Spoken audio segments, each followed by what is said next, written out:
Hello friends, welcome to my channel everyday Chhaya. આજે આપણે બનાવીશું લીલવાનું શાક, એટલે કે પાપડીના દાણા, જેનું શાક સાઉથ ગુજરાતમાં લગ્ન પ્રસંગે તેમજ ગુજરાતી ઘરોમાં જનરલી શિયાળામાં બનતું હોય છે. તો ચાલો શરૂ કરીએ. આ માટે અહીં આપણે સુરતી પાપડીના દાણા લઈશું. એના ઉપરના છોટલા નથી લેવાના, ફક્ત દાણા લઈશું. એને સારી રીતે આપણે ધોઈ લઈશું અને પછી એમાં આપણે પાણી ઉમેરી એમાં આપણે થોડું મીઠું ઉમેરી લઈશું.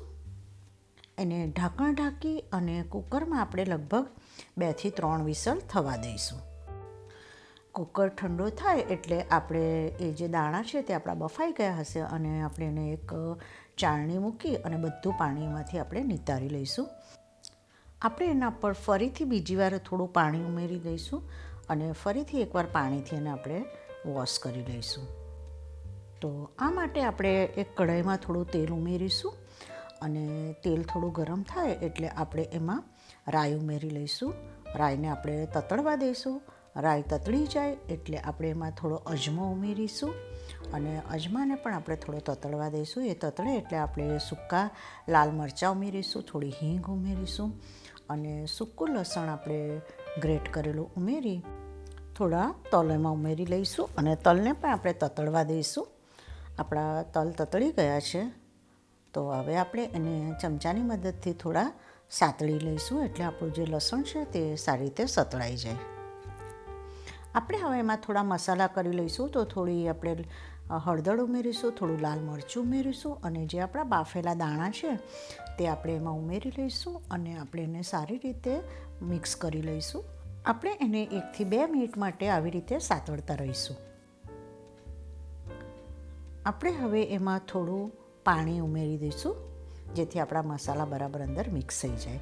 હવે આપણે થોડા ધાણા જીરું પાવડર એડ કરીશું, થોડા લીલા આદુ મરચાં એડ કરીશું, રોસ્ટેડ શિંગદાણાનો ભૂકો 1 ચમચી જેટલો ઉમેર્યો છે અને થોડો ગોળ આપણે ઉમેરી લઈશું અને આપણે એને થવા દઈશું. હવે મેં પહેલેથી જ થોડા લીલા ધાણા, લીલું લસણ અને લીલા કાંદાને ઝીણા ઝીણા ચોપ કરી રાખ્યા હતા તે ઉમેરી લઈશું અને આપણને જે પ્રમાણેનો રસો જોઈતો હોય તે પ્રમાણે આપણે એમાં દૂધ ઉમેરી લઈશું. મેં લગભગ 1 વાડકી જેટલું દૂધ ઉમેર્યું છે અને જરૂર જણાય તો આપણે થોડું એમાં પાણી પણ એડ કરી લઈશું.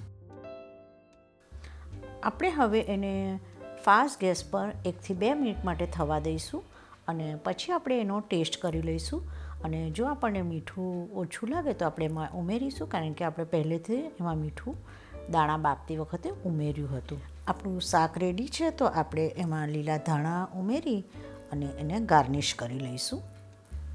આપણે એને એક સર્વિંગ બાઉલમાં ટ્રાન્સફર કરી લઈશું. દોસ્તો, આ શાક કઢી ભાત સાથે ખૂબ જ સરસ લાગે છે અને લગભગ સાઉથ ગુજરાતમાં લગ્નમાં પીરસાતું હોય છે. Thank you for watching my channel અને જો તમને મારી રેસિપીઓ ગમતી હોય તો પ્લીઝ સબસ્ક્રાઈબ માય ચેનલ.